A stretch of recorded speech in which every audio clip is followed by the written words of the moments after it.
여러분 반갑습니다. 3일 동안 말씀을 전할 텐데 전체적인 주제는 하나님의 선하심을 맛보아라 하는 것입니다. 너무나 뻔한 제목 같죠? 너무나 뻔한 제목 같은데 저에게는 이 메시지가 제 인생을 바꾼 메시지입니다. 저는 4대째 믿는 집안에서 태어나서 모태에서부터 교회를 다녔고 제 기억에 초등학교 때 무슨 수술을 했는데 그때를 말고는 예배를 주일에 빠진 적이 없는 것 같습니다. 그러니까 아파서 예배당에 못 가는 일은 없었습니다. 저희 부모님은 가서 죽어라 그러셨어요. 빠질 일이 없었죠. 그렇게 예수를 믿고 중학교 때 회심을 하고 목사가 되고 싶었습니다. 왜냐하면 회심을 하고 나서 중학교 때 성경이 꿀보다 달다는 걸 알았습니다. 애가요.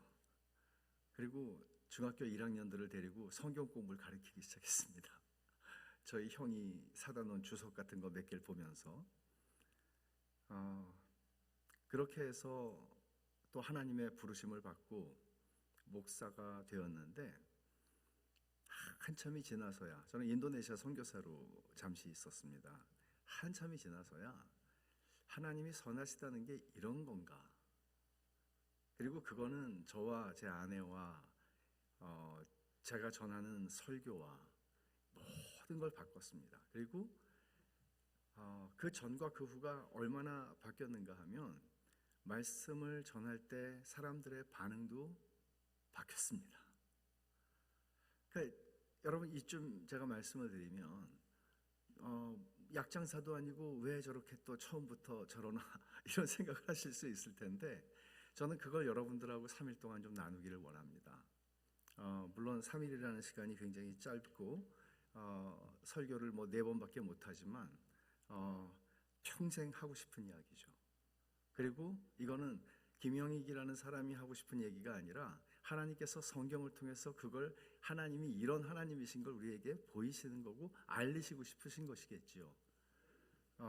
저는 철저하게 이 말씀, 하나님의 말씀인 성경의 글자, 텍스트에 묶여 있습니다. 제가 하고 싶은 소리를 하는 것이 아니라 성경을 통해서 하나님께서 하나님의 말씀이니까요. 이걸 통해서 하나님의 백성에게 주시는 말씀을 여러분과 나누려고 원하는데, 저는 시편 34편 8절에 오늘 읽지는 않았습니다. 그러나 이번에 주제 선구입니다. 너희는 여호와의 선하심을 맛보아 알지어다. 다윗이 한 말입니다. 근데 다윗이 이 말을 한 순간은 언젠가 하면 왕궁에서 팔자가 좋을 때 한 말이 아니라는 것이죠. 시편 34편의 제목을 보면 다윗이 블레셋으로 도망을 갔다가 거기서 쫓겨나가지고 아둘람 굴에 숨어 있을 때 지은 시입니다. 그러니까 이 상황을 한번 생각해 보세요. 사무엘상 22장의 이야기인데, 사무엘상 21장에서 다윗은 유다 땅에서는 도저히 숨을 데가 없는 거예요. 사울이 죽이려고 뭐 공권력을 동원해가지고 이 다윗을 죽이려고 하는데 도망갈 데가 없어요. 유다 땅에서는. 그러니까 원수들의 땅인 블레셋으로 도망갔다는 얘기는 이건 굉장한 얘기죠. 사실 다윗이 블레셋 사람들의 원수가 아니고 서로가 원수가 아닙니까? 그런데 다윗이 그걸로 도망갔어요. 아니나 다를까 블레셋 왕의 부하들이 다 알아봤습니다. 사울이 죽인 자는 천천히요, 다윗은 만만이라고 했던 바로 그놈이라고.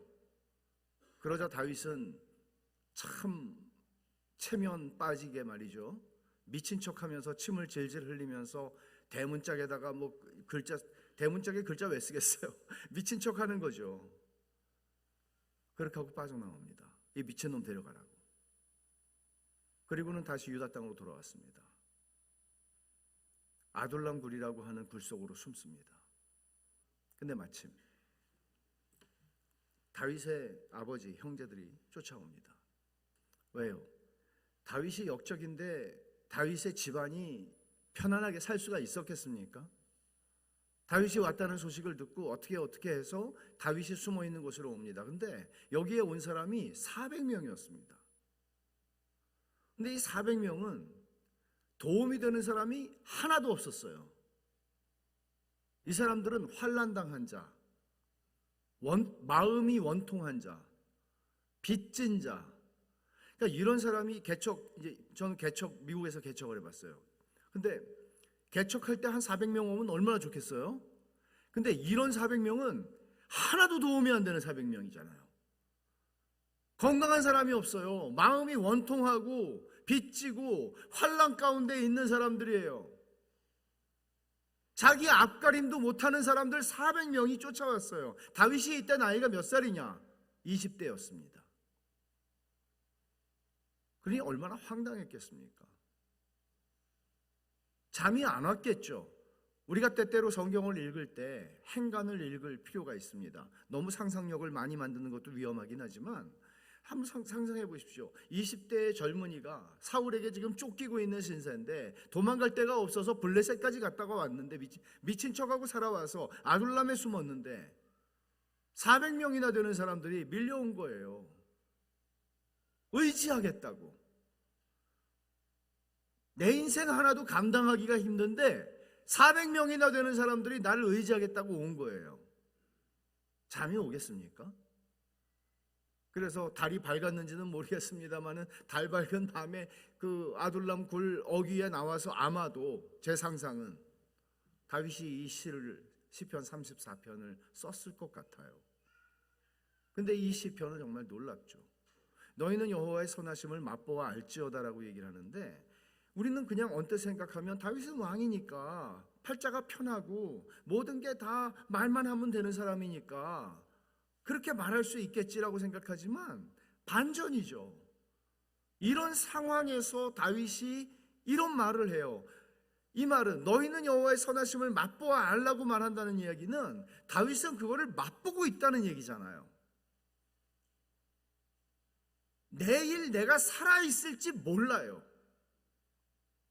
내 목숨이 내일도 붙어 있을지 몰라요. 근데 너희는 여호와의 선하심을 맛보아 알라고 그래요. 이게 기독교예요. 이게 기독교예요. 우리는 아마 여러분들이 살아오신 인생이 여러분이 10살 소년일 때, 소녀일 때, 20살 청년일 때 꿈꾸었던 인생을 사신 분은 아마 없겠죠. 그렇죠? 인생이 이렇게 될 줄 몰랐죠. 별의별 일을 다 겪죠. 드라마에서 보고 소설에서 읽는 일들이 일어나죠.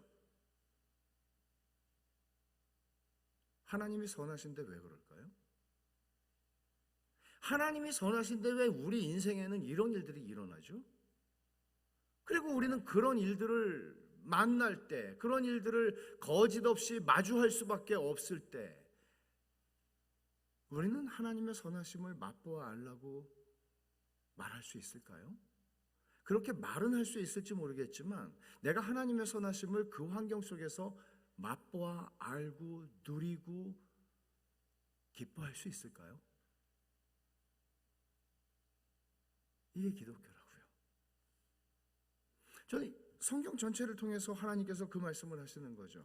우리는 우리 앞에 있는 상황이나 우리가 당하고 있는 환경이나 우리가 가지고 있는 모든 주변의 어떤 것들에 의해서 좌지우지되고 어떤 일이 일어나면 절망했다가 또 어떤 일이 일어나면은 또 기분이 좋아졌다가 일희일비하면서 그렇게 살아가지 않는다고 성경은 얘기하는 거죠. 로마서 5장에서 뭐라고 그래요? 3장, 4장, 5장 칭의에 대해서 믿음으로 말미암아 의롭다함을 얻는 교리를 말하면서 바울이 말하는 이신 칭의로 말미암아 우리가 누리는 것 축복 가운데 하나는 뭔가 하면 환난 중에도 뭐예요? 즐거워한다는 거잖아요. 이게 기독교라고요. 그럼 굉장히 우리에게 도전이 되죠. 이 얘기는. 여러분, 환난 중에도 즐거워할 수 있다는 것은 굉장히 도전이 되죠. 왜냐하면 환난 속에서 즐거워할 사람이 누가 있겠습니까? 괴롭고 힘든데요. 바울은 지금 거짓말하는 게 아니지 않습니까? 이거 하나님의 말씀이잖아요. 그건 최소한 우리가 믿잖아요. 그거 안 믿고 우리가 이 저녁에 금요일 날 불금에 왜 여기 와 앉아 있겠습니까? 근데 문제는 제가 여러분에게 던지는 질문은 여러분 이거를 얼만큼 경험하고 사세요? 얼만큼 여러분들은 이거를 누리고 사세요?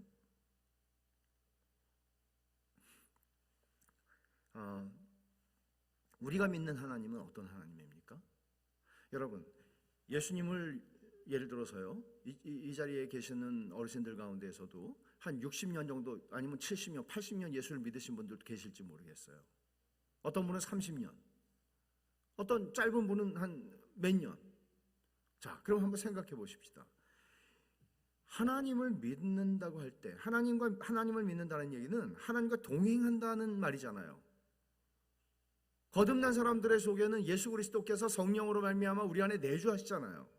우리를 떠나지 않으시겠다고 그랬잖아요. 그와처럼 버려두지 않겠다고 약속하셨잖아요. 보혜사 성령을 통해서 우리와 함께 하겠다고 그랬잖아요. 그러면 하나님과 함께한 삶이 30년이고 하나님과 함께한 삶이 50년이고 함께한 삶이 몇 년이면, 여러분 결혼 생활을 저는 35년 했습니다. 35년을 해서 제 아내에 대해서 저는 특강 정도가 아니고 3박 4일을 계속 말할 수 있습니다. 이 지구상의 80억 중에서 한 인격에 대해서 저처럼 많이 아는 사람은 없고, 저는 논문도 쓸 수 있을 것 같아요. 한 인간에 대해서, 제 아내에 대해서 말이죠. 장모님보다 제가 더 많이 알아요. 더 오래 살았으니까.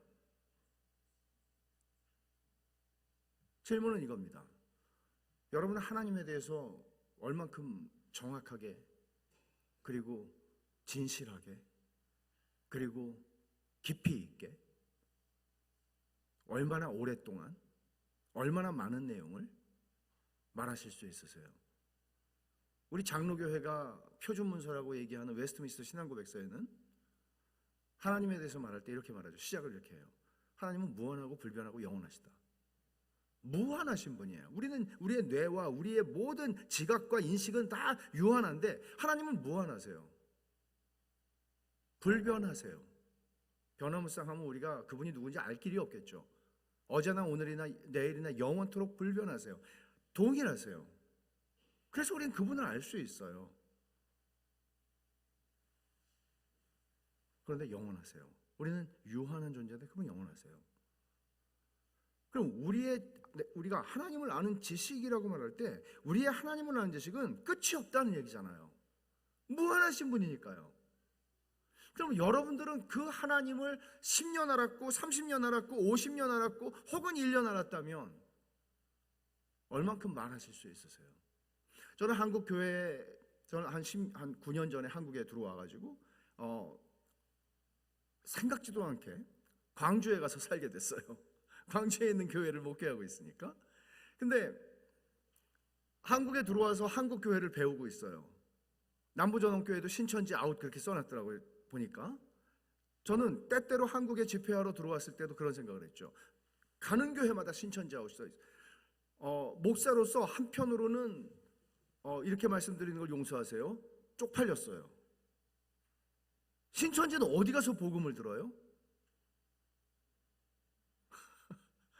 왜 우리는 그렇게 써야 돼요? 물론 뭐 법적인 문제가 있고 이런 얘기도 나중엔 들었어요. 그래서 제가 우리 교회에 부임해서 그런 얘기를 했어요. 여러분, 제가 3년 동안 여러분들을 성심성의껏 열심히 바르게 잘 가르칠 테니까 잘 배우시라고. 그리고 저 큰 길에다가 크게 현수막을 붙일 거라고. 신천지 및 각종 이단 대환영. 와서 복음 들으라고. 근데 걔네들이 정체를 안 밝히고 들어올 가능성이 있으니까 잘 배우라고. 3년 동안 성경을 다 가르칠 테니까, 우리가 믿는 도리를 다 가르칠 테니까. 그때 넘어가는 사람 다 책임 안 진다고. 무지한 건 죄예요. 하나님에 대한 무지. 내가 10년을 믿었는데 하나님에 대해서 할 말이 없다? 둘 중에 하나죠. 교회는 다녔는데 거듭나지 않았거나,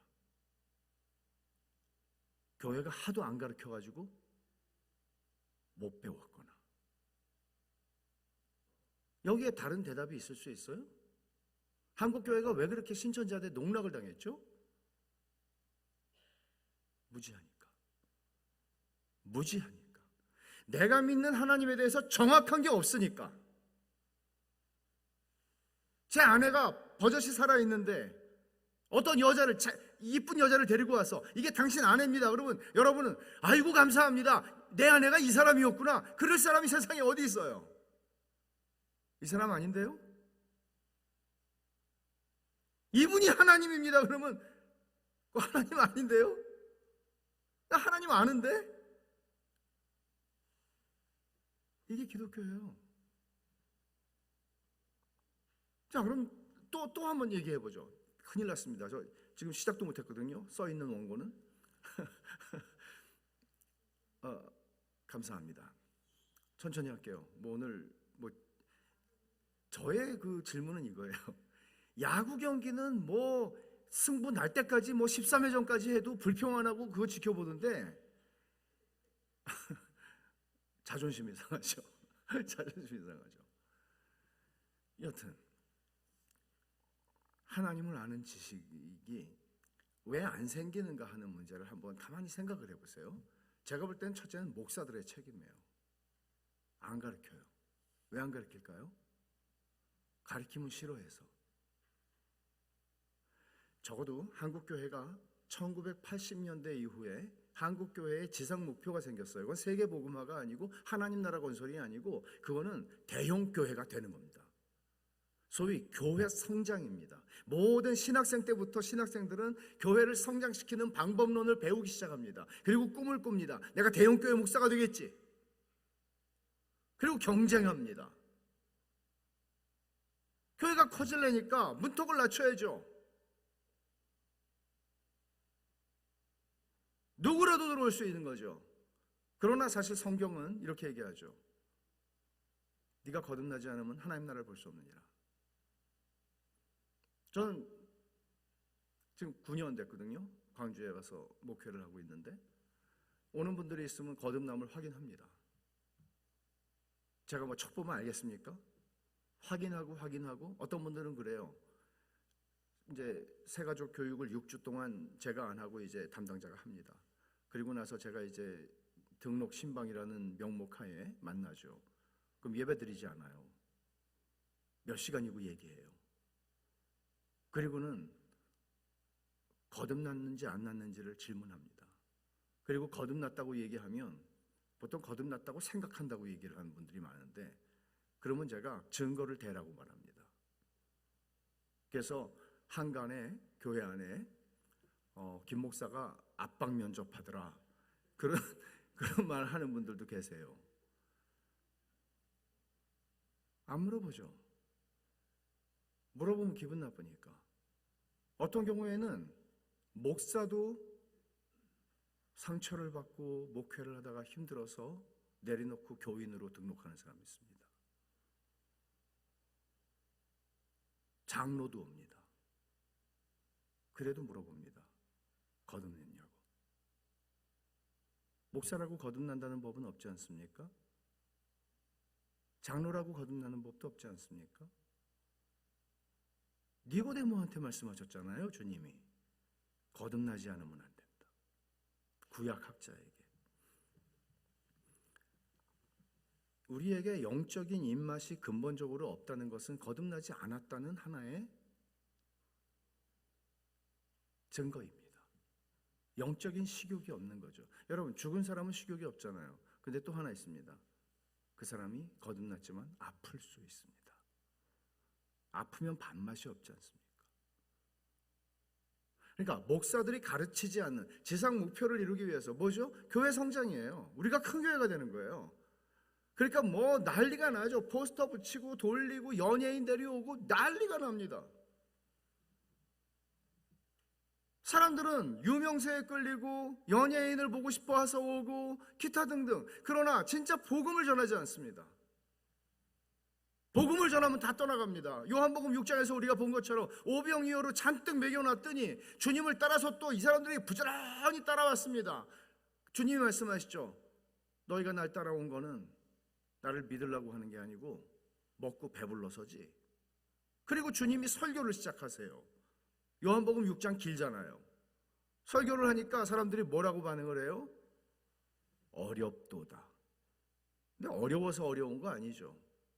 그 주님이 이 말이 걸림이 되느냐 물으시죠. 걸린다는 거죠. 불편하다는 거죠. 왜? 복음은 불편한 거예요. 복음은 불편해요. 복음은 화평을 이루는 게 아니고 복음은 홍해를 가르듯이 쫙 갈라요. 어떻게? 산자와 죽은 자를, 살자와 죽을 자를 갈라요. 복음은 체질을 하듯이 걸러내는 거예요. 알곡을. 모든 사람을 즐겁게 해주는 복음은 없습니다. 왜 주님이 말씀을 전하면 사람들은 그렇게 싫어했을까요? 어떤 사람들은 그 말씀을 듣고 주님께 자신들의 인생을 드렸는데, 사도들이 복음을 전할 때, 바울이 복음을 전할 때 어떤 사람들은 듣고 살아났는데 왜 어떤 사람들은 돌을 던졌을까요? 그래서 고린도후서 3장에서 바울이 말하는 게 이거죠. 놀랍도다. 어떻게 이 그리스도를 아는 냄새를 나타내시는 하나님께서 이 냄새를 맡고 어떤 사람들은 사망에서 사망에 이르게 되고 어떤 사람들은 생명에서 생명에 이르게 되는가? 감히 누가 이 일을 감당하리요? 라고 바울은 묻습니다. 두렵다고. 이게 복음이죠. 복음은 살리기도 하고 죽이기도 한답니다.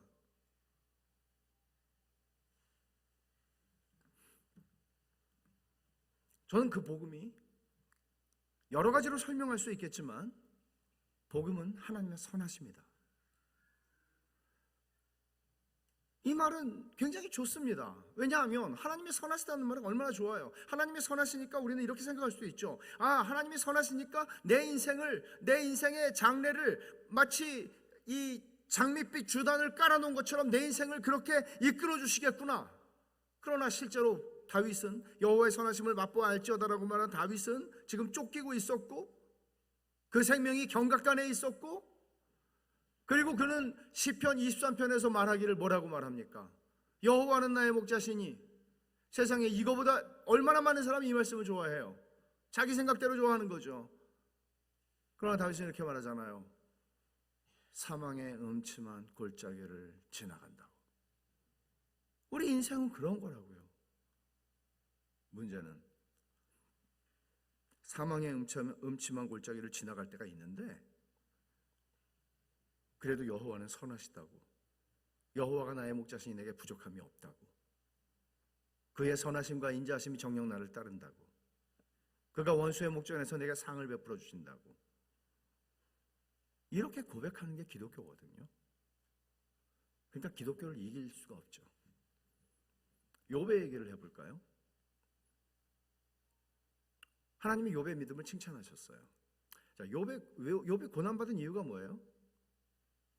그게 욥과 세 친구가 갑론을박하는 얘기잖아요. 욥기 전체가 지루할 만큼이나. 근데 욥이 고난받은 이유는 뭐죠? 하나님이 욥을 칭찬하셨기 때문이에요. 누구 앞에서? 마귀 앞에서요. 마귀는 원래 삐딱한 참소자 아닙니까? 하나님이 마귀 앞에서 저를 칭찬하실까 봐 겁이 나야 돼요, 우리가. 그러니까 너무 잘 믿지 말자. 그거는 아니에요. 그거는 아니에요. 근데 하나님이 욥을 칭찬하셨단 말이에요. 야, 너 욥의 믿음을 주위에서 봤어? 그러니까 마귀가 뭐라고 얘기하는지 여러분 기억하시죠? 까닭 없이 믿는 놈은 없습니다. 까닭 없이 믿겠습니까? 하나님이 쟤한테 잘해 주시고, 하나님이 울타리를 둘러서 그 비즈니스를 보호해 주시고, 하나님이 그 자식들 다 잘되게 해주시고, 하나님이 그 집안을 복주시고, 그 사업에 은혜를 주시고, 그 사업을 지켜주시고, 누가 믿습니까? 그렇게 하면 여러분, 마귀의 이 논리가 말이 돼요. 그쵸? 돼요. 근데 하나님 뭐라고 그러세요? 아니, 얘는 이라고 말씀하시는 건데 사실은 이렇게 말할 수 있어요. 마귀야, 넌 정말 삐뚤어진 놈이구나. 나를 믿는 성도들의 믿음은 까닭이 없이 믿는 거야. 이게 하나님이 하시는 말씀이거든요. 걔네들은 부자가 되게 만들어줘서 믿는 거 아니야. 걔네들은 자식들이 다 잘 돼가지고 근심 걱정할 일이 없어서 팔자가 좋아서 내가 그렇게 해주니까 믿는 게 아니야. 얘네들은 이유가 없어. 네가 생각하는 그런 종류의 까닭이 없이 나를 믿어. 얘네들은 이게 진짜 믿음이야 라고 주님 말씀하시는 거예요. 그렇기 때문에 오늘날 제가 아까 미군 부대 그 레스토랑 가서 밥 먹어 스테이크 썰었거든요. 그 공군 기지교회 목사님 잠깐 만나가지고. 근데 TV에 그거 먹고 그 안에 머스탱인가 커피를 마시러 갔어요. 근데 여기 TV가 있는데 조엘 오스틴이 나오더라고요. 여러분 아시죠? 긍정의 힘인가 뭐 그 쓴 사람 있잖아요. 여러분 미국의 번영신학의 대표적인 사람이거든요. 번영신학 옛날에 우리가 기복신앙이라고 얘기하는 거죠. 하나님이 복 달라고 믿는 거예요. 그럼 여러분 불교하고 무슨 차이가 있습니까? 일반 종교하고 무슨 차이가 있어요? 제가 미국에서 목회할 때 한국에서 그 접신 박수무당 하던 사람이 하나 이민을 왔어요. 우리 교회를 다녔어요. 박수무당을 하다가 질려가지고 중이 돼가지고 또 살다가 가족이 있는 사람인데 그 가족이 얼마나 고생했는지 몰라요. 집 나가가지고 박수무당하고 중이 됐으니까. 그리고 그 누이가 너무 불쌍히 여겨서 다 미국으로 초청해서 쫄딱 망한 동생을 불러서 그 누이가 제가 아는 집사님이에요. 그러니까 우리 교회로 보냈어요. 제가 회심하고 세례를 베풀었는데 이분이 그런 얘기를 해요. 자기가 이제 미국에 왔고 이제 예수를 믿어야 되겠다 생각하고 이 영계가 밝은 사람이거든요. 그 사람은 귀신이 이렇게 막 보이는 사람이에요. 이제 내가 이제는 여호와 신을 믿어야 되겠다 이렇게 하고 이제 이런 사람들은 열심히 대단해요. 내가 새벽 기도를 100일을 해야 되겠다 딱 정하면 해요. 기도를 할 줄 모르니까 이분하고 친하지 않으니까 뭐라고 드릴 말씀이 없습니다죠. 그러니까 어떻게 했겠어요? 귀를 열고 사람들이 뭐라고 기도하나 들었대요. 근데 자기가 저쪽에 있을 때 듣던 소리하고 똑같은 소리를 하더래요. 이거 해주세요, 저거 해주세요, 이거 해주시면 우리가 이렇게 하겠습니다, 저거 해주시면 이렇게 하겠습니다. 그리고 마지막만 다르더래요. 예수님의 이름으로 기도합니다. 이게 기독교예요. 자, 여러분들의 믿음은 뭡니까? 여러분들은 뭘 바라고 믿으세요? 여러분들이 뭘 바라고 믿으세요? 하나님께서 여러분에게 뭘 해주시기를 원하세요? 그리고 그걸 해주시는 조건으로 여러분은 믿으세요? 그건 믿음 아니라고요. 내 인생이 잔잔한 강 같든지 또 뭐죠? 있잖아요, 찬송가에 스패포드가 작사한 거. 큰 풍파가 일어나든지 내 영혼 평안해, 내 영혼 평안해. 이게 기독교예요. 이게 어디서 오는 거냐고요. 그러니까 이게 신비죠. 신비예요. 기독교는 신비예요. 신비주의는 아니고 신비예요. 근데 이런 신앙의 고백은 어디서 나오는 거죠?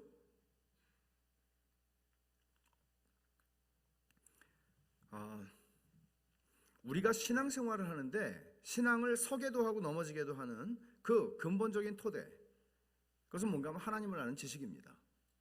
하나님을 정확하게 아는 만큼 우리의 신앙은 작은 믿음이라 할지라도, 겨자씨만한 믿음이라 할지라도 그 믿음은 산을 옮기는 믿음이에요. 주님이 말씀하실 때 믿음이 커야 돼, 그렇게 말씀하신 게 아니에요. 그 얘기에서는 겨자씨만한 믿음이 있을지라도 산을 옮길 수 있다. 이 얘기는 뭐예요? 믿음의 질, 퀄리티에 대해서 얘기하는 거예요.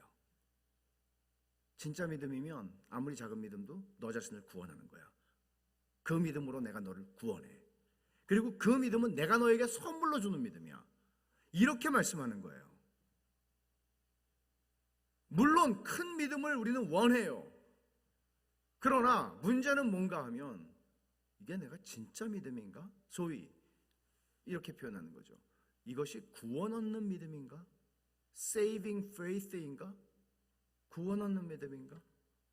아니면 그냥 나 자신을 믿는 믿음인가? 우리가 기도할 때 믿사오니 막 이걸 막 반복할 때가 있어요. 왜 그렇게 하겠어요? 안 믿어지니까.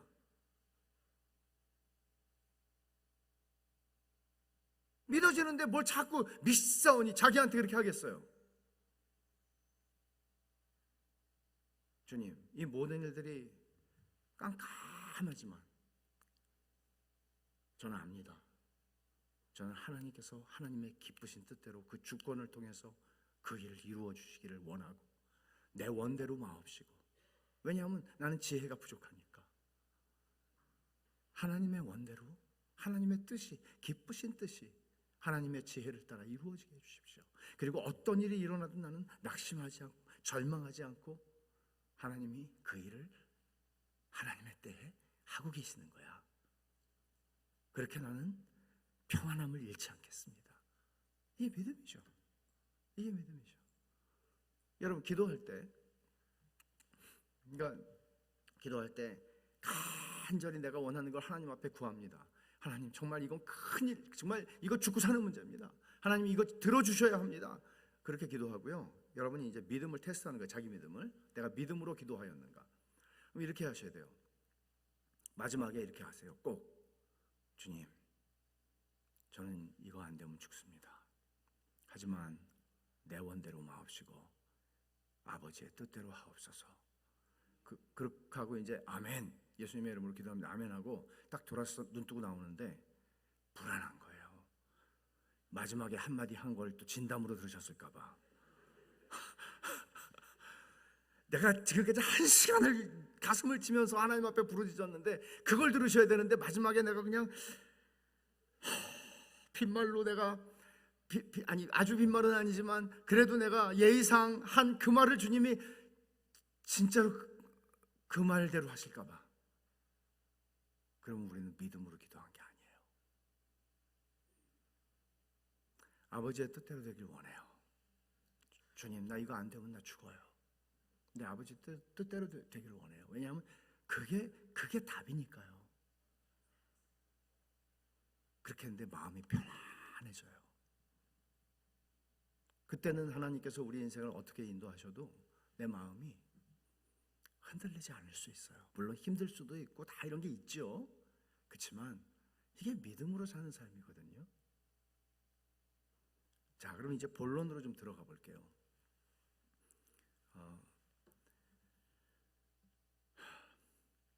전능하사 천지를 만드신 하나님 아버지를 내가 믿는다. 사도신경 그렇게 시작해요. 사도신경에는 선하신 하나님을 믿는다 그 말은 없어요. 우리는 전능하신 하나님을 의심하지는 않는 것 같아요. 제가 볼 때. 근데 우리 인생에서 정말 감당하기 힘든 인생의 고비 혹은 인생의 어떤 예기치 못한 사건들을 만날 때 우리는 하나님께 이렇게 말씀을 드릴 수 있어요. 말씀을 드릴 수도 있고 안 드릴 수도 있어요. 하나님이 선하신데 왜 저에게 이렇게 하시나요? 하나님이 선하신데 왜 이런 일이 저의 인생에 일어나요? 우리 이런 생각할 수 있잖아요. 그러니까 하나님 전능하신 거 맞아요? 이렇게는 잘 안 해요. 이렇게 하죠. 하나님 전능하시잖아요. 하나님 못하실 일이 없잖아요. 내 인생을 들었다 놨다 하실 수 있고 없는 데서 유를 만들어내시잖아요. 근데 왜 내 인생에 이런 일이 일어나도록 하나님 내버려 두시는 거예요? 이렇게 물어볼 수 있어요. 하나님 선하시다며요. 우리의 인생에서 어떤 일들이 일어날 때 우리는 하나님의 선하심에 대해서 의심을 가지기 시작합니다. 그래서 우리의 신앙은 사실 중요한 게 뭔가 하면 급하시면 예, 제가 이렇게 말해야 될 것 같아서 말했어요. 선하심에 대한 그런 의심을 품을 만한 일이 우리 인생에 너무 많아요. 너무 많아요. 동의 안 하시는 분은 철이 안 난 거예요. 이 말이 무슨 말인지 우리 다 알아들어요. 결국 이게 우리의 믿음의 싸움이거든요. 하나님이 내 인생을 이렇게 만드시는데도 선하시다고 난 말할 수 있나? 이 싸움을 하는 거예요. 근데 이제 이 하나님을 아는 지식이 어긋나게 되면 우리가 신앙생활하는 모든 게 다 어긋난답니다. 첫 단추를 잘못 끼면 다음 단추 다 잘못 낄 수밖에 없잖아요. 마찬가지예요. 그래서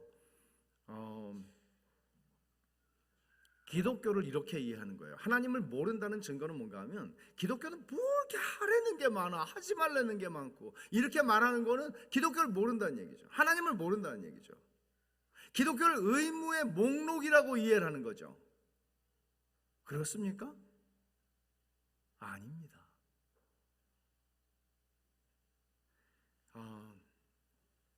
헨리 스쿠갈이라고 하는 청교도 목사가, 이 사람이 29살에 죽어요. 27살에 자기 친구에게 복음을 전하기 위해서 기독교는 이런 거야, 네가 생각하는 그게 아니고 기독교는 이런 거야, 그렇게 막 써요. 그게 나중에 책이 돼요. 그리고 우리말로도 번역이 됐어요. 그 책의 제목은 이거죠. 인간의 영혼 안에 있는 하나님의 생명. 헨리 스쿠갈이 27살짜리 목사가 기독교는 이거야, 친구야, 이거야. 기독교는 인간의 영혼 안에 하나님의 생명이 있는 거야. 제 딸이 이제 언제 아기가 나올지 몰라요. 오늘 내일 하고 있는데, 한 번은 사진을 이렇게 카메라로 동영상을 찍었어요. 자기 배에서 움직이는 거 보라고. 서울 사니까 제가 못 보잖아요. 보라고. 보세요. 아기를 낳으신 분들은 다 아시겠지만 내 안에 생명이 있는 걸 알아요, 몰라요? 알아요. 남자분들이 왜 대답을 만져보실 수는 있겠구나.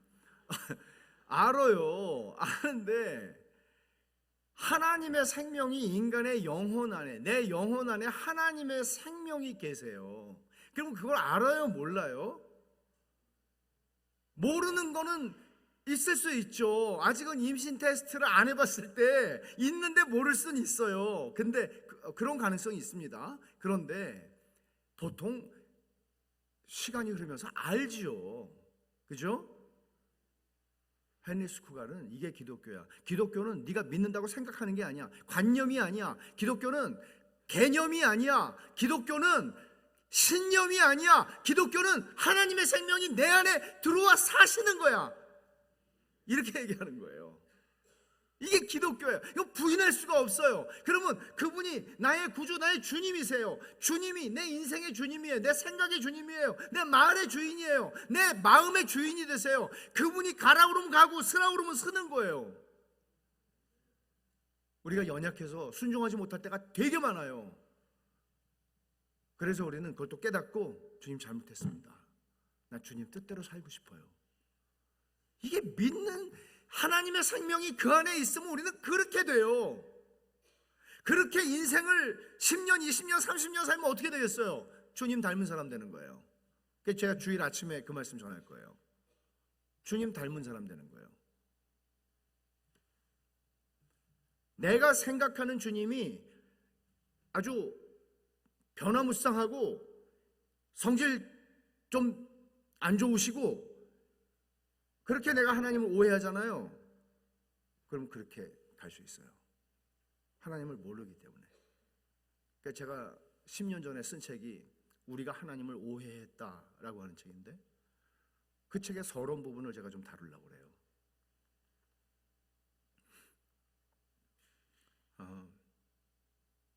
어거스틴은 2000년 넘는 교회 역사 속에서 최고의 천재 신학자 가운데 한 사람이에요. 어거스틴은 아프리카 사람이에요. 아마도 흑인이었을 겁니다.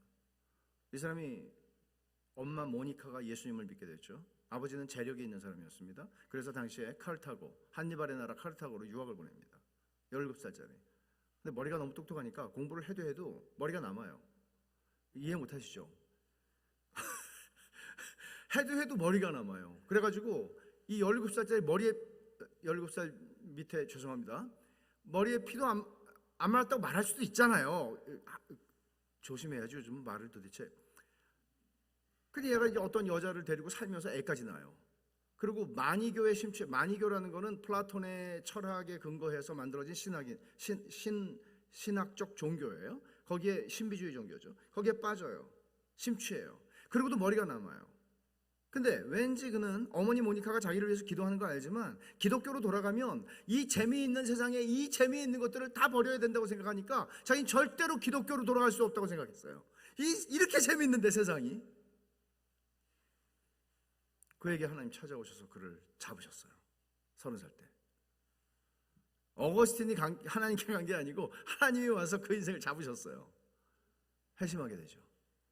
그리고는 어머니 모니카와 아주 짧은 시간, 정말 한 2회 그렇게 영적인 교제를 놀랍게 나눈다. 엄마는 돌아가세요. 아들 위해서 기도하다가 진이 빠져가지고 돌아가신 것 같아요. 제가 어거스틴 전기를 읽으면서 느낀 거예요. 그리고는 어거스틴이 책을 하나 쓰는데 많은 책을 썼죠. 그가 쓴 책 가운데 우리가 많이 알고 있는 고백록이라고 하는 책이 있어요. 그 당시 사람들이 그런 식으로 자기 자서전을 쓰는 방식이 있거든요. 거기서 그는 이런 얘기를 합니다. 제가 인용을 할게요. 한때 잃어버리게 될까봐 그렇게 두려웠던 헛된 기쁨들이 한꺼번에 다 제거되었을 때 정말 너무 상쾌했습니다. 제게서 그것들을 몰아내신 당신은 정말 최상의 기쁨입니다.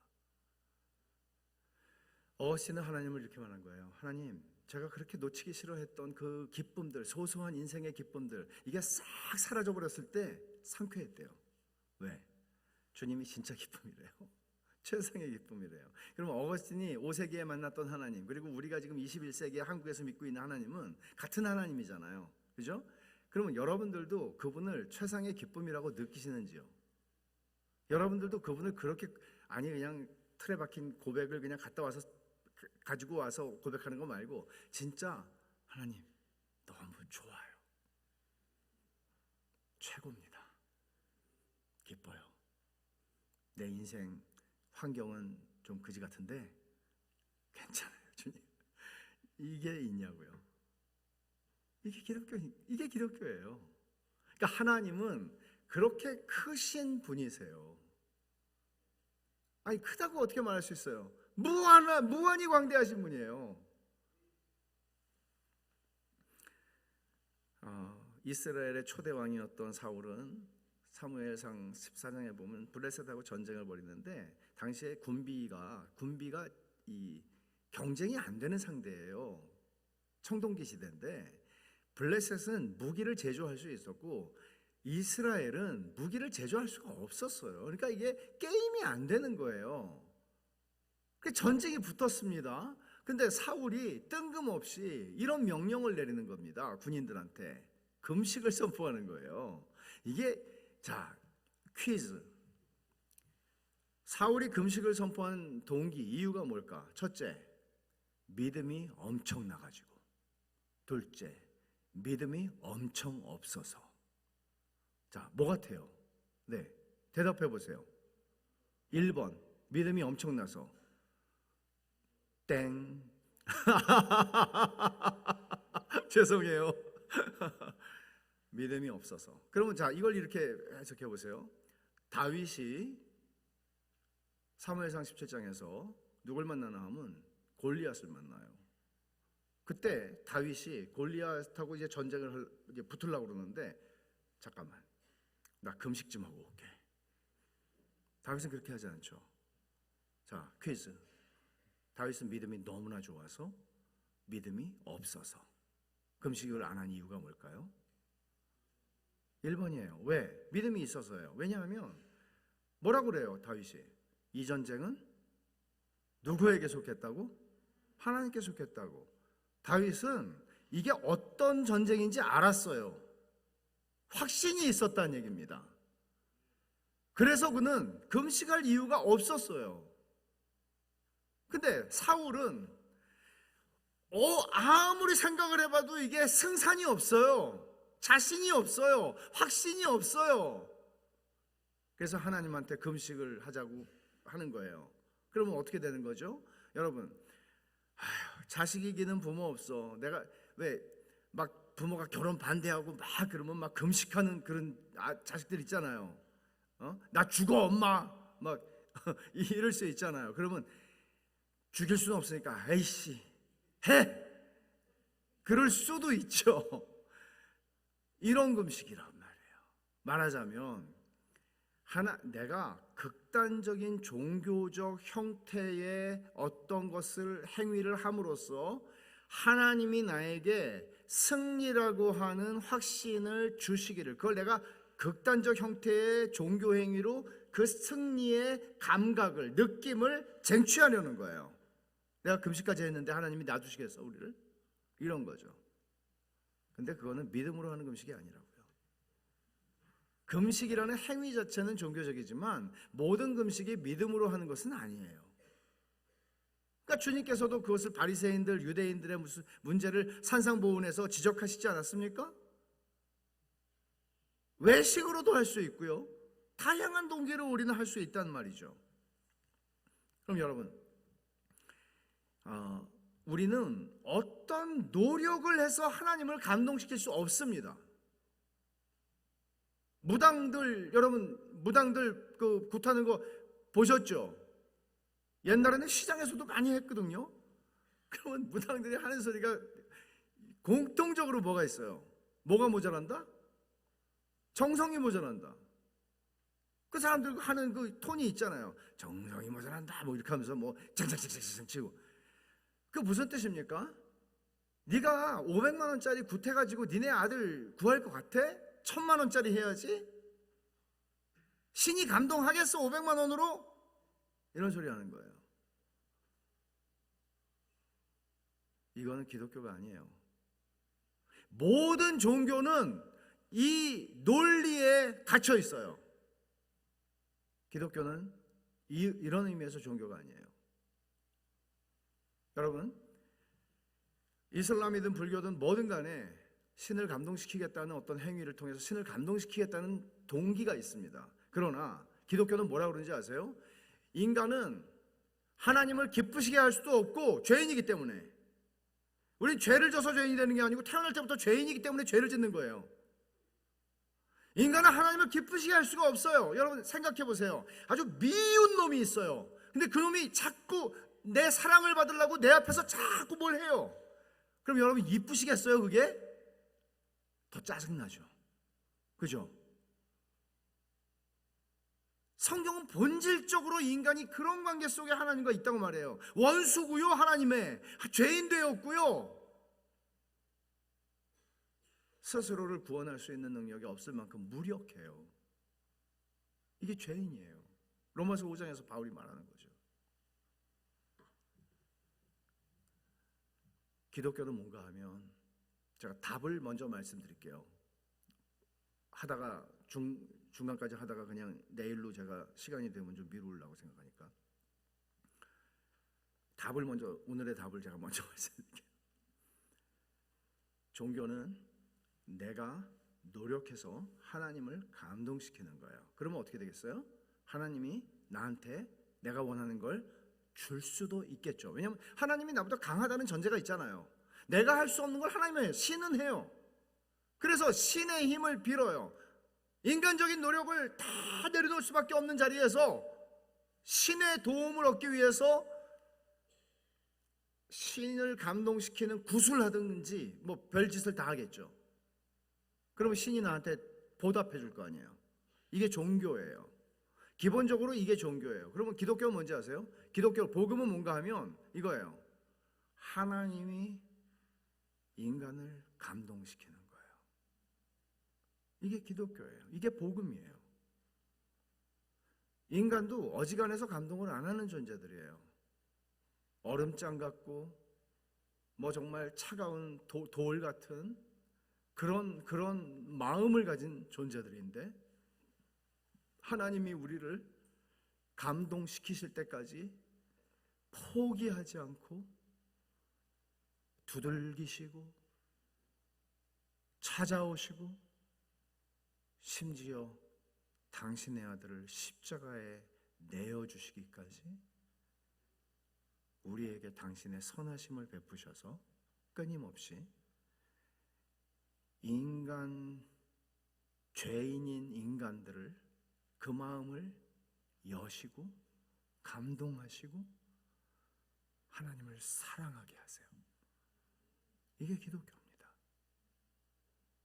그렇다면 너희는 여호와의 선하심을 맛보아 알라는 말은 몇몇 탁월한 그리스도인들의 전유물이 아니라 하나님의 선하심을 아는 것은 하나님이 나를 감동시키신 은혜를 아는 것이고, 하나님이 내 인생에 수백 번, 수천 번, 수만 번 찾아오셔서 결국 내 강팍한 마음을 꺾으시고 나를 하나님의 사람으로, 나 이제 하나님을 위해 살 거야. 나는 이제는 내 인생의 목적과 이유는 하나님이야. 돈을 추구하던 인생이, 자아라고 하는 우상을 섬기던 인생이, 명예와 성공과 성취와 인정과 세상의 헛된 영광을 추구하던 그 인생이 그 모든 것들을 내려놓고 하나님을 사랑하고 그분을 좋아하고 그분을 위해서 그분께 모든 영광을 돌리는 삶을 살고 싶어지는 것, 이게 기독교죠. 성령이 우리를 거듭나게 하신다는 의미는 이런 것입니다. 우리 안에 오셔서 우리로 하여금 하나님의 뜻대로 살고 싶은 욕구를, 갈망을, 하나님을 예배하고 싶은 열망을 우리 안에 만들어내시는 겁니다. 그때 우리는 알죠. 아, 내 안에 생명이 계시구나. 그분의 생명이. 이걸 아는 거예요. 제가 하는 데까지 한번 해볼게요. 이제 시작하려고 그러는 본론을. 걱정하지 마세요. 예. 저렇게 무리하게는 안 합니다. 제가 옛날엔 3시간을 설교를 했지만 제가 요즘에는 1시간밖에 안 하거든요. 근데 좀 오늘 필이 좀 와가지고 여기까지만 설명을 할게요. 큰 이야기를 하나 드릴게요. 창세기 1장 1절 이렇게 시작하죠. 태초에 하나님이 천지를 창조하시니라. 자, 질문. 왜 창조하셨을까요? 하나님이 어떤 목적을 가지고 창조하셨을까요? 세상을. 이게 여러분 이렇게 생각하지 마세요. 아니, 그게 무슨 상관이야? 아니요, 상관이 있어요. 왜? 어떤 대답으로 가야 되니까. 내가 왜 살아야 되지? 남부전원교회는 왜 여기 존재해야 되지? 없으면 안 되나? 내 인생 없으면 안 되나? 나 왜 살지? 나 왜 결혼했고, 왜 자식 낳고, 왜 열심히 살았지? 이 질문에 대답을 하려면 성경은 그래서 큰 얘기로 시작을 해요. 하나님이 천지를 창조하신 목적이 무엇인가? 칼빈이 기독교 강요에서 이런 얘기를 해요. 어거스틴을 인용한 건데, 한 경건한 노인 앞에서 껄렁껄렁한 젊은 사람이 물었대요. 하나님이 천지를 창조하시기 전에는 뭘 하셨습니까? 그러니까 이 노인이, 이 현자죠, 현자, 경건한 어른이 이렇게 얘기했대요. 너같이 쓸데없는 생각을 하는 놈을 위해서 지옥을 아마 창조하고 계셨을 거다, 이놈아. 이렇게 대답을 했다고 그래요. 그러니까 칼빈의 성격은 아마도, 야, 성경이 말씀하는 것만 가지고 해야지, 너 네 호기심을 채우려고 성경 읽냐 이놈아? 이런 얘기입니다. 칼빈 성격이 그렇잖아요. 말씀이 가라앉는 데까지 가고 서라는 데 서야 된다. 근데 칼빈으로부터 한 250년이 지나가지고 그 지금의 보스턴, 미국의 보스턴 지역이에요. 그 당시에 이제 미국 독립하기 전에 영국 식민지였을 때죠. 뉴잉글랜드라고 불리던 그곳에서 노스햄턴에서 목회를 하던 조나탄 에드워즈라고 하는 신학자이고 목사가 있었는데, 이분이 이제 이런 책을 쓰게 됩니다. 하나님이 천지를 창조하신 목적. 그리고는 이제 얘기를 풀어가는데, 하나님이 세상을 왜 창조하셨는가? 그럼 이 질문에 대답하기 위해서 우리가 던져야 하는 질문이 하나가 더 있는데, 그게 바로 조금 아까 그 얘기예요. 하나님이 천지를 창조하시기 전에 뭘 하셨을까? 아니, 근데 창세기 1장 1절이 태초에 하나님 천지를 창조하실 때 그 전에 뭐 창세기 예고편이 있습니까? 전편이 있습니까? 없어요. 그럼 어떻게 알아요? 이단입니까, 제가? 아니에요. 이단들이 다 자기 보고 아니라고 하긴 하죠. 근데 있어요. 하나님이 천지를 창조하시기 전에 뭘 하셨는가? 자, 이 질문에 대답하기 위해서 제가 질문 하나 또 드릴게요. 너무 여러분 피곤하시죠? 제가 질문을 많이 해가지고. 근데 생각을 하셔야 돼요. 하나님이 몇 분이세요? 자신 있으세요? 하나님이 3분은 아닐까요? 삼위일체잖아요. 하나님이 두 분이라고 말할 수 없어요. 삼위일체인데 위는 벼슬 위자를 썼어요. 한자로. 체는 몸체. 근데 체는 하나님은 영이시니 몸이 없으시거든요. 물론 몸을 가졌다는 의미에서 체는 아니죠. 삼위, 위라고 하는 거는 벼슬 위예요. 어렸을 때 저는 이제 교회 선생님이 이렇게 가르쳤어요. 너희 아빠가 엄마한테는 남편이고 너한테는 아빠고 회사 가면 사장님이잖아. 사장님인 걸 어떻게 알았지? 이게 삼위일체야. 신학교 가서 알았어요. 이단이었구나.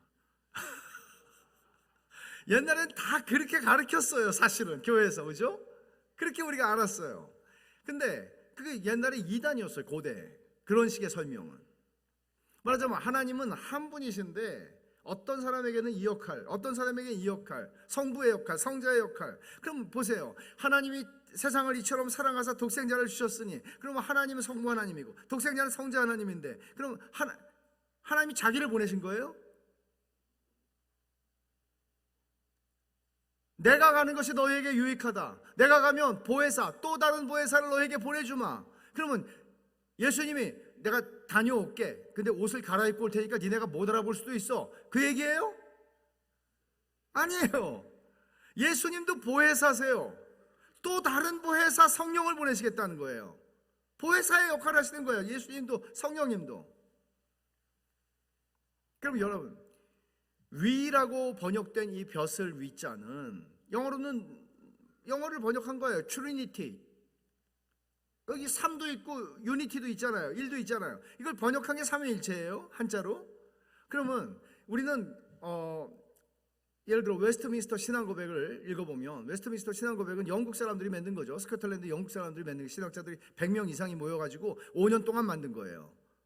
이런 문서는 예수님 오시기 전까지 다시 나올 수가 없을 만큼 5년 동안 월요일부터 금요일날까지 하루 종일 회의를 하면서 목사 신학자들이 모여서 만든 자료예요. 근데 여기서 이렇게 말하죠. 영어를 써서 죄송하지만 영어도 못하는 것이 There be three persons 그렇게 썼어요.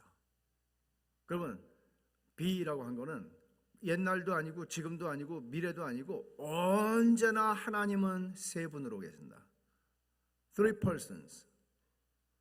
그럼 여러분, person이라고 하는 말은 사실은 히라버에서 라틴어로 오고 이게 굉장히 그 신학적인 용어예요. 우리가 그냥 person 그렇게 말하는 거하고는 사실은 조금 거리가 있어요. 그러나 그들은 person이라고 하는 말을 쓰면서 하나님을 우리가 오해하지 않도록 그들은 하나님은 세 분으로 계신다. 그러나 그 영원성과 신성과 능력에 있어서 하나님은 동일하시다 그렇게 얘기해요. 그러니까 성부 하나님은 더 능력이 많으시고 성자 하나님은 아들이시니까 더 능력이 적으시고 그렇지 않아요. 성부와 성자와 성령은 예수님은 빌립보 2장에 말한 것처럼 하나님의 본체시나 스스로 낮추어 종의 형체를 가져 죽기까지 아버지께 복종하셨다고 얘기하죠. 스스로 그렇게 하신 거예요. 능력이 없어서가 아니고. 왜? 하나님이시니까요. 성령 하나님도 마찬가지예요. 그러나 성령 하나님은 나를 봐라 그게 아니고 성령 하나님은 예수 그리스도의 가르침과 예수 그리스도의 인격을 드러내세요. 왜? 예수 그리스도 안에서 우리의 구원의 역사가 이루어졌으니까. 성부와 성자와 성령으로 계시죠. 그런데 성부는 성자가 아니시고 성자는 성령이 아니세요. 여기까지는 따라오시겠죠.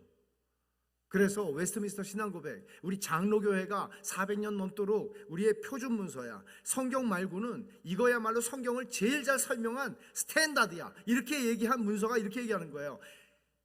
하나님은 세 분으로 계시는데 신성과 영원성과 권능에 있어서 동일하시다. 그래서 한국말로 이걸 표현하면 이렇게 할 수 있죠.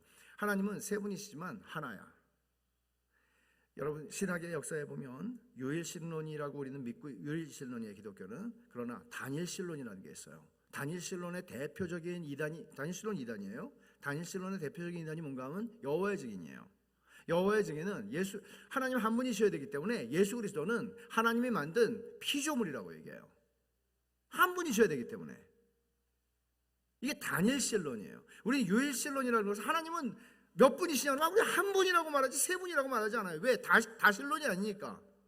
그러나 이 얘기를 정확하게 보면 하나님은 세 분으로 계시나 하나이시죠. 다신론이 아니에요. 제가 이 얘기를 왜 하는가 하면 하나님이 천지를 창조하시기 전에 뭘 하셨느냐 하는 대답을 하기 위해서입니다.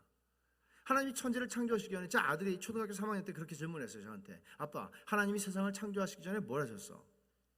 얘 생각에는 초등학교 3학년 때 인생이 재미없다는 거를 깊이 인식하고 있었어요. 가기 싫은 학교를 아침에 일어나서 가야 되고 갔다 오면 또 숙제해야 되고 숙제하고 놀아라. 그럼 숙제하면 깜깜해지고 그럼 또 자라고 그러지. 그럼 또 일어나가지고 가기 싫은 학교 가야 되지. 인생을 왜 사나? 하나님이 왜 내 인생을 이 땅에 두셨는가? 그 철학적 질문을 한 거예요. 실존적. 그래서 하나님이 뭘 하셨냐요? 얘가 가진 대답이 있죠. 우리가 질문을 할 때는 자기 대답이 있는 거잖아요. 얘 대답은 뭔가 하면 필시 하나님은 심심해서 창조하셨을 거다. 그러면 우리는 뭐가 돼요? 하나님의 심심풀이, 하나님의 기쁨조, 딸랑딸랑. 근데 딸랑딸랑하기가 피곤한 거죠. 내가 기쁘고 싶은데. 아빠를 보면 맨날 앉아서 책만 보고 있고 인생이 저렇다면 나는 살 이유가 없다. 이런 생각을 하는 거죠. 하나님은 심심하지 않으셨습니다. 왜요? 세 분이시라. 이해가 되세요? 이 말은 그냥 농담처럼 하는 얘기 아니에요. 요한복음 17장을 한번 보세요. 요한복음 17장에서 예수님은 굉장히 긴 기도를 하세요. 마태마가 누가복음은 겟세마네 동산에서 주님이 하신 기도를 그냥 두 마디로 정리합니다. 아버지, 할 수 있으시면 이 잔을 내게서 피하게 하여 주세요. 그러나 아버지의 뜻대로 되길 원합니다. 이렇게 세 번 기도하셨죠. 요한복음은 그 기도를 기록하지 않는 대신 예수님의 긴 기도를 십자가를 지시기 직전에 그 밤에 동산에서 혹은 다락방에서 하신 기도를 기록합니다. 그게 요한복음 17장인데 여기서 주님이 이렇게 말씀하시죠. 1절을 보시면 제가 1절하고 5절을 읽을 거예요. 1절을 보면 예수께서 이 말씀을 하시고 눈을 들어 하늘을 우러러 이르시되 아버지여 때가 이르렀사오니 아들을 영화롭게 하사 아들로 아버지를 영화롭게 하게 하옵소서. 자, 예수님이 아버지께 기도하고 계세요. 예수님이 기도하시고 올라가서 받으시고 내려와서 기도하고 올라가서 받으시고 이렇게 하는 거 아니에요. 예수님이 이 땅에서 피땀을 쏟으시면서 아버지께 성부께 기도하고 계세요. 그런데 이 1절에 뭐라고 기도를 하시죠? 아버지 때가 이르렀습니다. 무슨 때예요? 십자가를 질 때. 드디어 때가 왔습니다. 그러니 이제 아들을 영화롭게 하사 아들로 아버지를 영화롭게 하게 하옵소서. 아버지와 아들의 관계가 있죠. 하나님은 뭘 하셨을까? 태초 이전에, 천지창조 이전에 하나의 실마리를 여기서 보게 돼요. 아들과 아버지의 관계는 서로를 영화롭게 하시는 관계였겠구나. 5절을 보십시오. 아버지여, 창세전에 내가 아버지와 함께 가졌던 영화로서 지금도 아버지와 함께 나를 영화롭게 하옵소서. 뭐라고 그러세요? 주님이 아버지 창세전에 그렇게 말씀하시죠. 이 말이 교회 오래 다닌 사람들은 이 말이 놀라질 않아요. 입에 붙어 있어요. 근데 요한이 한번 이 말을 듣고 있었죠. 당연히 요한이 들었으니까 세월이 흘러서 성령이 기억하게 하시고 이걸 기록하게 한 거예요. 근데 요한이 이 말을 듣는데 요한이 누굽니까? 예수님하고 가장 스킨십을 많이 한 사람이에요. 비비적거리던 사람이에요. 예수님 옆에서. 우리식으로 말하면 3년 동안 예수님과 한솥밥을 먹었습니다. 이 제자들이 3년 동안 갈릴리를 같이 걸어다녔고 예루살렘 거리를 다녔고 유대 땅을 돌아다녔습니다. 3년 동안 같이 살았습니다. 그런데 이분이 기도하시는데 가만히 들어보니까 이게 머리칼이 쓰고 심장이 멎어버릴 만한 말이죠. 그들은 베드로를 통해서 이렇게 고백한 적이 있습니다. 사람들이 나를 누구라 하니 너희는 나를 누구라 하느냐? 주는 그리스도시요 살아계신 하나님의 아들입니다. 그래, 이것을 알게 하신 것은 너 육신이 아니고 아버지께서 알게 하신 거야. 성령께서 알게 하신 거야 말씀하시죠. 그런데 그런 고백의 의미가 뭔지는 다 알지 못했죠. 제자들도. 근데 주님이 뭐라고 지금 기도하세요? 아버지, 제가 이걸 풀어서 말할게요. 아버지요, 창세전에 이게 아버지, 우리가 그때 세상을 창조하기 전에 그 태초 이전에 아버지와 내가 함께 누렸던 영광이 있지 않습니까? 이제는 그 영광을 다시 회복할 때가 됐습니다. 십자가를 지니까 그 말 하시거든요. 그러면 요한이 이 말을 듣는 순간 요한은 아니, 이분이 천지를 창조하신 여호와 하나님이야. 내가 3년 동안 함께 한솥밥을 먹고 다녔던 이분이 천지를 창조하신 여호와 하나님이구나. 여러분, 어떻게 심정이 멎지 않을 수가 있을까요? 내가 이분을 보고도 3년을 같이 한솥밥 먹고도 살아있구나. 하나님을 보고 살 자가 없다고 그랬는데 그분의 누추한 인성 속에 당신의 거룩한 영광을 숨기신 것이죠. 다시 말하면 그 영광을 놔두고 이 비천한 인생으로 찾아오신 거죠. 창세전에 내가 아버지와 함께 가졌던 영화로서 지금도 아버지와 함께 나를 영화롭게 하옵소서. 아버지와 아들의 관계는 서로를 영화롭게 하는 관계입니다. 영광을 돌리는 관계라고요. 그러면 영광을 돌린다는 이 종교적 언어가 어떤 의미입니까? 무슨 영화배우나 연예인들이 연말에 상 받으면서 크리스천이라고 이 모든 영광을 하나님께 돌립니다. 이게 영광을 돌리는 건가요? 상 못 받는 사람은 영광 못 돌려요? 그런 얘기가 아니에요. 이 얘기의 의미는 잠언 8장에 나옵니다. 여러분, 잠언 8장을 한번 찾아보세요. 중요한 본문이기 때문에 한번 찾아보세요.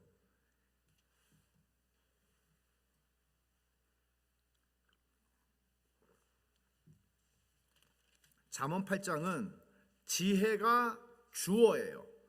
지혜가 말을 합니다. 인격화돼서. 근데 이 지혜가 바로 예수 그리스도를 가리킨다고 학자들이 일반적으로 얘기하죠. 30절을 보시면 이렇게 말하죠. 내가 그 곁에 있어서, 그러니까 내가는 누구예요? 지혜예요. 근데 예수 그리스도라고요. 내가 그 곁에 있어서, 그가 누굴까요? 창조자가 되어 날마다 그의 기뻐하신 바가 되었으며 항상 그 앞에서 즐거워하였으며 사람이 거처할 땅에서 즐거워하며 인자들을 기뻐하였다. 창조자가 되어서, 창조 때 얘기를 하는 거예요. 지혜가 예수 그리스도께서, 말씀이신 예수 그리스도께서 그 곁에 있어서, 성부 하나님 곁에 있어서, 그리고 그 다음에 뭐라고 얘기하죠? 날마다 성부 하나님의 기뻐하시는 대상이, 기뻐하신 바가 되었으며, 대상이 되었으며 항상 성부 하나님 앞에서 내가 즐거워하였다. 이게 요한복음 17장 1절과 5절에서 아들이 아버지를, 아버지가 아들을 영화롭게 한다는 말에 대한 설명입니다. 그럼 이거예요. 영화롭게 한다는 것은 이런 거예요. 내가 그 인격을 다른 조건 없이 즐거워하는 겁니다. 그 인격을 기뻐하는 거예요. 자, 이걸 제가 한번 설명해 드릴게요. 와닿게. 예를 들어서 제가 30대 때, 그 당시에 이제 인도네시아 선교사 끝내고, 끝낸 건 아닌데 사실은 들어왔다가 제가 한 선교단체의 대표를 맡게 돼서 일을 했어요. 근데 너무 바쁜 거예요. 한 달에 설교를 30번을 했으니까, 돌아다니면서. 근데 어느 날 사무실을 딱 나갔는데 일정이 아무것도 없어요. 그래가지고 야, 웬 떡이냐. 그러고는 집으로 갔어요. 집으로 가서 이제 아내한테 이제 얘기해가지고 이제 짐 싸가지고 나왔어요. 그리고 애들 학교 앞에 딱 차를 대놓고 있다가 나오자마자 납치하듯이 애들을 데리고 용인 에버랜드를 갔어요. 야, 오늘은 문 닫을 때까지 놀자. 그랬더니 애들이 내 시험이래요. 그래가지고 내 시험 아무것도 염려하지 말고 오직 감사함으로 오늘을 즐겨라. 아빠가 내일 편지 하나 써줄게, 선생님한테. 그렇게 하고 이제 11시까지 놀았어요. 그리고 집에 가니까 12시 거의 됐죠. 그리고 이제 자는데 얼마나 피곤한지. 애들이 오누이가 초등학교 한 4, 5학년 됐을 때까지 속닥속닥 말을 하는데요. 자지도 않아요. 안 피곤해. 그게 뭐라 그러나 하면 딸내미가 그래요. 오빠, 아빠 진짜 좋지. 그러니까 잠이 깨더라고요. 피곤한 게 갑자기. 그래 이제 대답을 듣고 싶잖아요. 이 녀석이 뭐라 그러나 했더니, 야, 우리 아빠 같은 아빠가 어디 있냐. 친구들 아빠 한번 다 생각해봐. 우리 아빠 같은 아빠가 없지. 그리고 둘이서 계속 왔다 얘기를 하는데 정말 제 인생에서 영광스러웠어요. 제가 영광을 받았다고요. 왜냐하면 애들이, 물론 제 인생에서 한 번 그날 그냥 있었던 일이에요. 그 전에도 없었고 후에도 없었어요. 근데 애들이 아빠라는 존재를 그냥 즐거워하는 거예요. 기뻐하는 거예요. 너무 영광스럽더라고요. 조건 없이. 근데 우리가 하나님을 영화롭게 하는 것도 마찬가지예요. 성부 하나님과 성자 하나님이 영화롭게 하셨다는 것도 마찬가지예요. 항상 그 앞에서 즐거워하였고 날마다 그 기뻐하시는 대상이 되었다는 말씀이 그 말씀이에요. 하나님은 눈이 어떠하실까요? 99% 완벽하실까요? 아니면 100% 완벽하실까요? 아니면 1000% 완벽하실까요? 무한히 완벽하세요. 여러분, 인간은 눈이 높으면 인생 고달파요. 그죠? 눈 높은 인생 고달픕니다. 자기를 만족시켜 줄 사람이 누가 있어요? 근데 하나님 완벽하세요. 하나님은 무한히 완벽하세요. 그 무한히 완벽하신 하나님의 눈을 만족시켜 줄 수 있는 대상이 있어요? 없어요? 없어요. 하나님밖에. 그래서 성부 하나님이 성자 하나님을 기뻐하시고 성자 하나님이 성부 하나님을 즐거워하시는 거예요. 완벽하게. 그래서 이걸 조나단 에드워즈가 뭐라고 설명하나 하면, 성부, 성자, 성령 하나님이 계시는데 서로를 그렇게 기뻐하고 서로를 즐거워하는데 삼위 하나님 안에서 이 기쁨과 즐거움과 행복함이 무한히 완벽하게 막 흘러넘친다는 거예요. 삼위 하나님 안에서. 그러니까 하나님께서 존재하지 않는 어떤 존재를 생각하시고 그 존재를 향하여 이 기쁨과 이 만족과 이 즐거움과 이 행복을 주고 싶으셨어요. 그게 천지창조의 동기예요.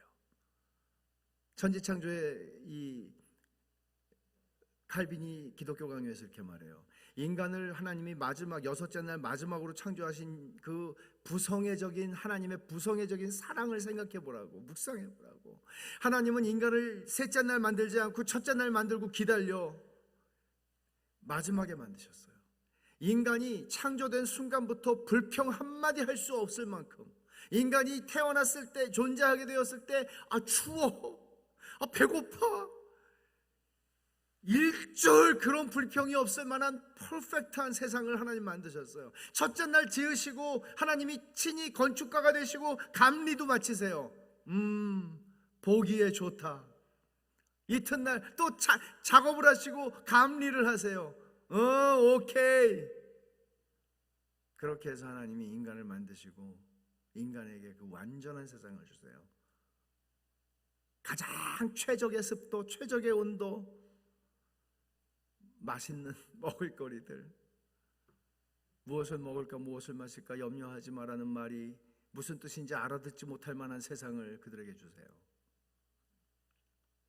물론 죄로 말미암아 다 깨졌지만 하나님의 의도는 그런 거였어요. 그리고 에덴 동산에 사람을 주시는데 에덴의 뜻이 뭔지 아세요? 이거 하나님이 주신 이름이거든요. 에덴은 뭔가 하면 기쁨이에요. 그러니까 하나님의 의도가 범죄하기 전에, 창세기 3장 범죄하기 전에 창세기 1, 2장에는 하나님의 의도가 너무나 풍성하게 나타나요. 하나님이 아담한테 야, 너 외롭냐? 하나님이 처음으로 좋지 않다고 한 게 있죠. 혼자 있는 게 좋지 않다 그랬어요. 외롭니? 가서 진흙 좀 퍼와. 내가 할 만큼 해줬으니까 너도 일 좀 해야지. 퍼왔니? 동그라미 아니면 네모, 정육면체 아니면 원뿔형, 네 만들고 싶은 대로 만들어봐. 응달에다가 말려. 이게 여자가 됐어요. 아니죠. 하나님이 아담을 눕히시고 잠재우시고 외과 수술을 하시고 여자를 만드셔서 깨우세요. 그러니까 아담이 최초로 첫 번째 인간인 아담이 최초로 육성을 들려주는데 우리에게 그게 뭐예요? 예수님 찬양이 아니고 여인 찬가예요. 내 뼈 중에 뼈, 내 살 중에 살이구나. 이렇게 하나님을 찬송한 거예요. 하나님의 선하심을 아담이 금식기도 해가지고 하나님 외로워 죽겠어요. 왜 나을 낳으셨나요? 그가 외로움이라는 정서를 느끼기도 전에 하나님이 그에게 공급하세요. 서프라이즈도 이런 세상에 서프라이즈가 없어요. 아담이 막 기절할 지경이에요. 너무 좋아서. 그게 창조의 이야기입니다. 에드워즈는 이렇게 얘기하죠. 하나님이 당신의 기쁨을 주고 싶어서 창조하셨어. 이게 하나님의 천지창조의 동기야. 그럼 기쁨을 준다고요. 인간에게 기쁨을 주세요. 아담아, 아무거나 다 먹어도 돼. 이거는 내가 너에게 주는 선물이야. 요거만 빼놓고 이렇게 하셨죠. 근데 아담이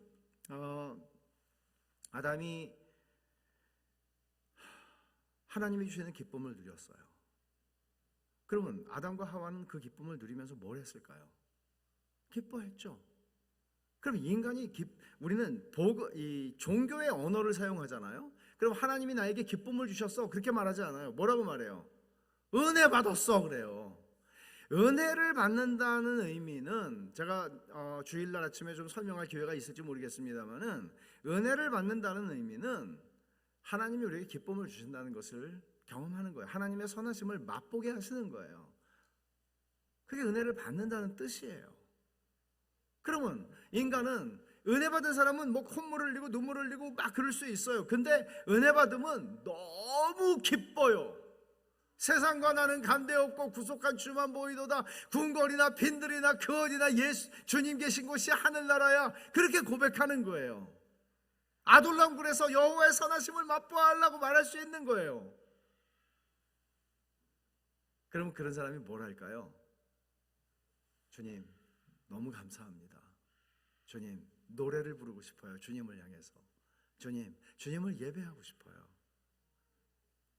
이걸 한마디로 말하면 감사하든 노래하든 춤을 추든 예배예요. 이게 예배의 의미는 월십이라고 영어로 말하잖아요. 월십이라는 말은 월디라고 하는 말에서 온 거예요. 월디라고 하는 말 무슨 뜻이에요? 가치를 인정하다, 합당하게 여기다. 하나님 같은 분은 없습니다. 이게 출애굽기 15장에 나온 찬송이에요. 홍해를 가른 다음에 막 난리가 나죠. 찬송을 하죠. 미리암과 함께 모세와 백성들이 하나님 같은 분은 없습니다. 이게 예배예요. 주일날 여러분들이 오셔서 뭐라는 건가 하면 구속받은 하나님의 백성들이 하나님이 누구신지를 일주일 동안 살면서 더 알았어요. 그리고 하나님과 같은 분은 없습니다. 하나님은 영광과 찬송과 존귀를 받으시기에 너무나 합당합니다. 저는 주님을 기뻐합니다. 이 예배예요. 구속받은 하나님. 주일은 엄청난 날이에요. 주일은 엄청난 날이에요. 자 이제 하나님이 창조하신 목적을 말할게요. 하나님이 기쁨을 주세요. 은혜를 받아요.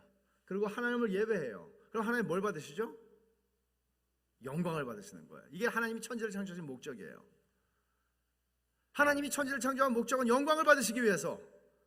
하나님이 천지를 창조한 동기는 기쁨을 주시려고 인간에게.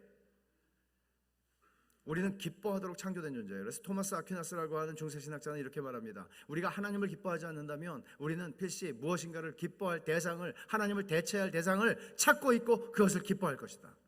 그래서 우리는 돈을 기뻐하거나 성공을 기뻐하거나 자아라고 하는 우상을 섬기거나 하나님의 자리에 돈을 놓고 내가 앉아있고 성공을 섬기고 온갖 것들을 섬기는 거죠.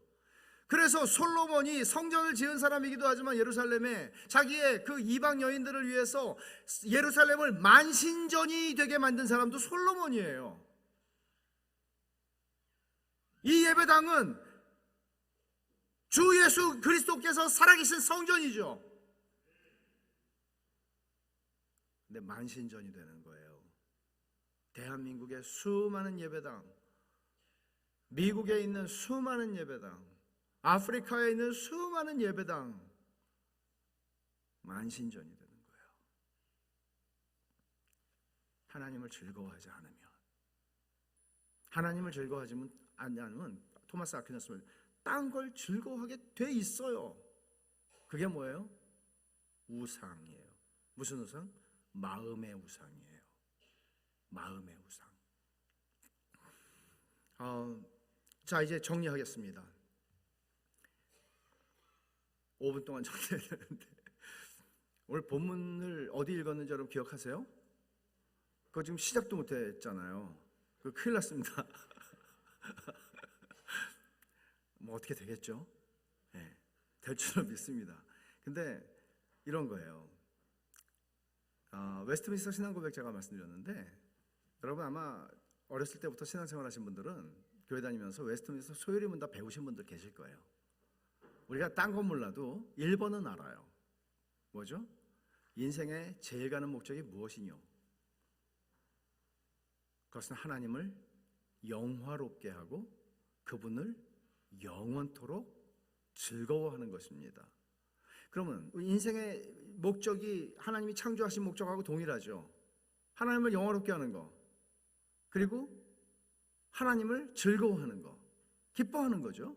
그럼 자, 정리해 봅시다. 이거 두 개가 아니에요. 우리가 어떻게 하나님을 영화롭게 한다고 그랬어요? 어떻게 하나님을 영화롭게 해요? 공부 잘해가지고, 성공해가지고, 돈 많이 벌어가지고, 11조 많이 바쳐서? 아니요. 하나님을 즐거워함으로써, 하나님의 인격을 즐거워함으로써, 하나님을 인조이 함으로써 하나님을 영화롭게 해요. 여러분이 하나님을 인조이 하는 만큼, 이 영어로 인조이 한다는 말은 플리즈 한다는 말하고 다르죠. 하나님을 기쁘시게 한다는 말. 전 귀가 따갑게 들었어요. 할머니한테 어렸을 때부터. 야, 형이가 너 하나님을 기쁘시게 해라. 하나님을 기쁘시게 해야 된다. 인생을 하나님을 기쁘시게. 죽겠어요. 왜냐하면 하나님은 제가 좋아하는 걸 죄다 싫어하시더라고요. 어렸을 때 제가 터득했어요. 그거를. 하나님이 좋아하시는 건 제가 싫더라고요. 기호가 달라요. 하나님하고.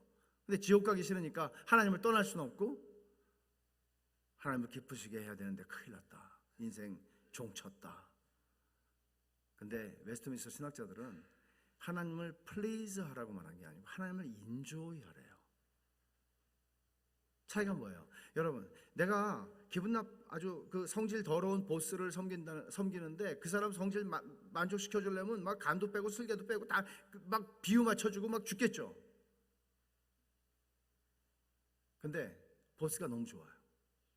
세상에 이런 사람이, 이건 진짜 천사야. 그럼 그 사람하고 막 시간을 보내는 게 너무 좋죠. 그 사람을 위해서 일하는 게 너무 기쁘죠. 그 사람을 인조이 하는 거예요, 이게. 근데 하나님은 무한히 선하신 하나님이세요. 그래서 그분을 플리즈 하든지 인조이 하든지 상관없어요.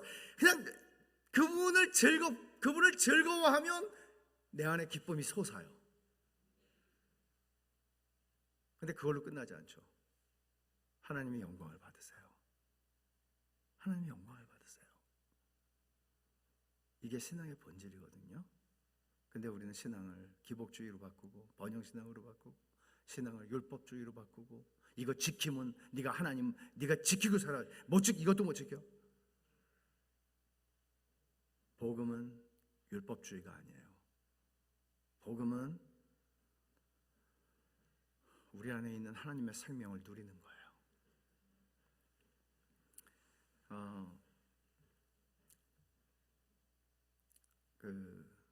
존 파이퍼는 이런 말합니다.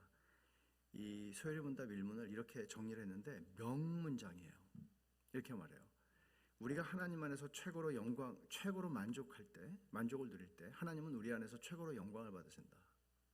다시요. 우리가 하나님 안에서 최고로 만족을 누릴 때 하나님은 우리 안에서 최고로 영광을 누리신다. 영광을 받으신다. 여러분이 아주 정말 천박한 예를 하나 제가 들죠. 시간은 5분 안에 10시 안에 끝내겠습니다. 오늘 사경회를 하는데 내가 가야 되나 말아야 되나, 가야 되나 말아야 되나, 가야 되나 말아야 되나. 여러 번 생각했어요. 에이, 가자. 그런지 여러분이 오셨어요. 한 30분 늦게, 예를 들어서. 근데 주차를 하는데, 저 멀리 주차를 하는데 뭔가 이렇게 희끗희끗 주차하고 내리는데 뭐가 보여가지고 이렇게 들어봤더니 얼굴이 나와요. 여자 얼굴이에요. 신사임당이에요. 그래가지고 이렇게 보는데 이게 신사임당이 한 분이 아니고 6분이 포개져 있어요. 그래서 주께서 또 이렇게 나의 형편을 아시고 이렇게 나에게 내 주차한 그 자리에 또 하나님이 또 이렇게 은혜를 주시는구나. 그리고 이제 기쁜 마음으로 이제 들어와서 말씀을 듣고 하는데 계속 돈을 만지면서 신사임당을 보면서 참 하나님께서 이렇게 나를 사랑하시는구나. 참 너무 감사하다. 집에 갔는데 말씀은 하나도 생각 안 나고 오늘 내가 부흥회 가길 잘했다. 내일 아침에도 오늘도 가야지. 그러면 누군가 여러분들의 마음을 모니터링한다고 생각해 보세요. 그러면 돈은 누구시지? 야, 돈은 정말 굉장한 분이시구나. 저분은 돈 때문에 막 그냥 죽는구나. 돈 때문에 기뻐서 막 그냥. 돈이 영광을 받죠. 돈이 사람이 되면, 돈이 인격이 되면. 이거예요. 자, 처음에 한 말이 이거예요. 우리 인생은 뒤죽박죽이에요. 예수 믿는 인생이라고 해서 고생 안 하는 거 아니에요. 예수 믿어도 울퉁불퉁한 길을 지나가서 철로 역정을 지나요. 존 번연이 얘기한 것처럼. 울퉁불퉁해요, 길이. 때로는 절망 거인에게 붙잡힐 때도 있어요, 인생에서. 때로는 허영의 시장에서 정말 인생 종칠 뻔한 그런 어려운 일들도 겪어요. 근데